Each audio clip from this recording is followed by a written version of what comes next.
Tapi hai para suami, jangan atasnamakan ketaatan atau jangan atasnamakan kemudian kedurhakaan, ketika Anda memerintahkan istri Anda sesuatu dan dia tidak mentaatinya, padahal perintah Anda lah yang salah. Sama juga untuk para orang tua, jangan atasnamakan kedurhakaan. Ketika anak Anda tidak mau mentaati Anda, padahal perintah Anda yang salah. Kamu ini anak durhaka, lah perintah kamu maksiat, kamu yang salah. Kamu ini istri yang tidak tahu balas budi, istri yang tidak tahu terima kasih, istri yang durhaka kamu, padahal perintah kamu sebagai suami yang salah. Jangan mengatasnamakan ketaatan. Jangan mengatasnamakan kedurhakaan, padahal perintah kita yang salah. Kata Nabi Muhammad SAW, la ta'ata li makhluqin fi maksiatil khaliq. Tidak ada ketaatan kepada makhluk untuk bermaksiat kepada Allah Subhanahu wa taala. Enggak ada. Anak enggak harus taat orang tua, istri tidak harus taat pada suami, rakyat tidak harus taat pada pemerintah kalau perintah pemerintahnya, perintah suaminya, perintah orang tuanya yang salah atau maksiat. Kenapa ini ulun sampaikan? Karena memang ada keluhan. Bagaimana seorang suami mengatasnamakan kedurhakaan padahal dia menginginkan sesuatu yang haram dari istri. Ulun sebutkan saja deh, nggak apa-apa nih. Ingin menggauli istrinya di belakangnya. Bukan dari belakang, di belakangnya. Istrinya nggak mau. Kamu harus taat sama saya. Taat gimana? Itu haram kok. Ya. Mengatasnamakan kedurhakaan padahal yang Anda inginkan dari dia haram, istri Anda faham. Dan para istri itu jangan kemudian ketika seorang suami mengatasnamakan kamu harus taat sama saya, padahal yang diinginkan haram, Anda main taat aja, salah. Iya ya, yang penting taat, biarin haram, salah.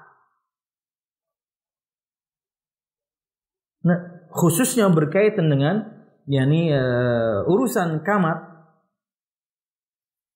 dibuka lebar dalam syariat Islam, ya.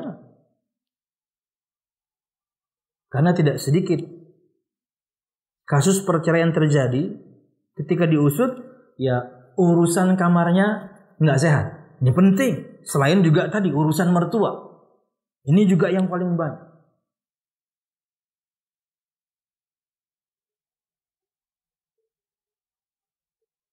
Allah Subhanahu wa taala berfirman, "Nisa'ukum harthul lakum fa'tu harthakum anna syi'tum." Istri-istri kalian itu layaknya ladang untuk kalian garap.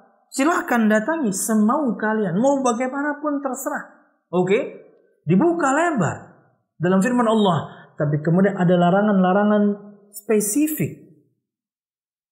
Misalnya dari sabda Nabi Muhammad SAW. Berarti ini harus kita hindari. Sisanya boleh. Ini hindari. Sisanya boleh. Yang dibolehkan banyak.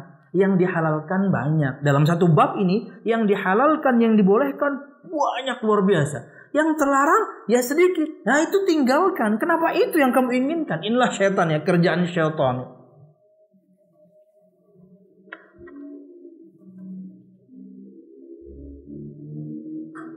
Nggak tahu tuh bagaimana hasilnya. Jelas, yakni ketika dia bertanya apakah saya harus taat, ya tentu tidak jawaban. Tinggal Anda bicarakan baik-baik, yakni kepada suami Anda. Ini perkara yang haram. Saya tidak wajib mentaati kamu karena yang kamu inginkan adalah sebuah keharaman. Dan kamu jangan mengatasnamakan ketaatan, harus taat kamu padahal yang kamu inginkan haram. Dan jangan katakan saya istri durhaka karena saya tidak mentaatimu karena yang kamu inginkan haram. Allah dan Rasulnya nomor 1, kamu nomor 2. Ya, tapi sampaikan dengan baik ya. Karena laki-laki dengan izzahnya, laki-laki dengan kemuliaan dan egonya, saya bilang egonya saja. Enggak bisa kemudian Anda seperti Anda yakni menekannya, merendahkannya, enggak. Jangan seperti itu. Karena laki-laki ya dengan egonya, ulun pun merasakannya, enggak bisa yakni kemudian seperti didikte sama enggak. Muliakan dia tapi dengan bahasa yang baik. Kalau bisa dikatakan monster ya monster ya. Misalnya dalam diri laki-laki itu ada monster namanya ego. Kasih dia makan.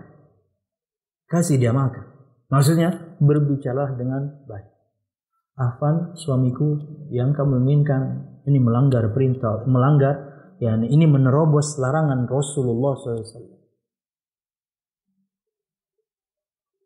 Bahkan bisa jadi di saat yang sama mungkin dia sebelumnya belum tahu mungkin. Tapi ya harusnya tahu sih. Ya, seorang itu harus belajar bukan cuma urusan agama saja. Urusan yang seperti ini, adab sama istri dia pun harus tahu. Hingga kemudian tidak melanggar, tidak menerobos larangan Allah dan juga Rasul. Yang halal banyak.